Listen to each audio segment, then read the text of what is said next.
Hello, good evening po sa ating lahat. Ayan guys, nag-prepare lang po ako ng ating ulam for tonight. Night po ay, yan po ang aming ulam kasi yan lang po ang aking naisip. Ayan, itlog guys.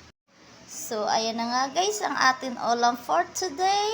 Ayan na nga guys, ang aking ginisang talbos ng kamote with garlic guys. Ayan, ginisa ko yan sa dairy cream. Ayan, at ang ating isang bilaong itlog and then isang bilaong talbos ng kamote guys.